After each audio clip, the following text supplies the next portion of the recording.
US F-15s join NATO mission in Estonia in a clear message to Russia. 6 American F-15s and the U.S. Air Force personnel to fly them have arrived at an airbase in Estonia.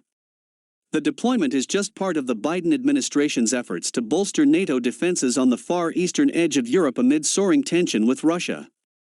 Russian President Vladimir Putin gave no indication on Tuesday that he was about to bow to pressure from the U.S. and its allies to start pulling back the 100,000-plus forces he has positioned around Ukraine's borders. Instead, he reiterated his accusation that NATO and the U.S. are causing the tension by placing missiles and troops in countries close to Russia's western borders and ignoring his demands for security guarantees from the alliance.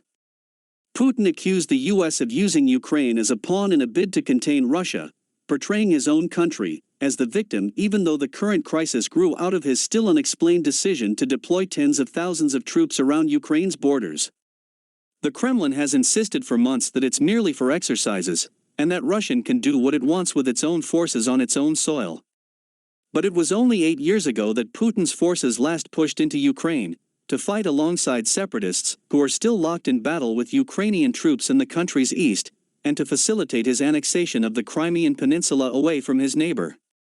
Few countries recognize Putin's 2014 land grab, but he made it clear again on Tuesday that, as far as his government is concerned, Crimea is now Russian territory. New images released this week by the Maxar satellite company show Putin's military buildup continuing in Crimea, which most nations still consider an occupied part of southern Ukraine, and to Ukraine's north in Belarus, and to its east, on Russian soil.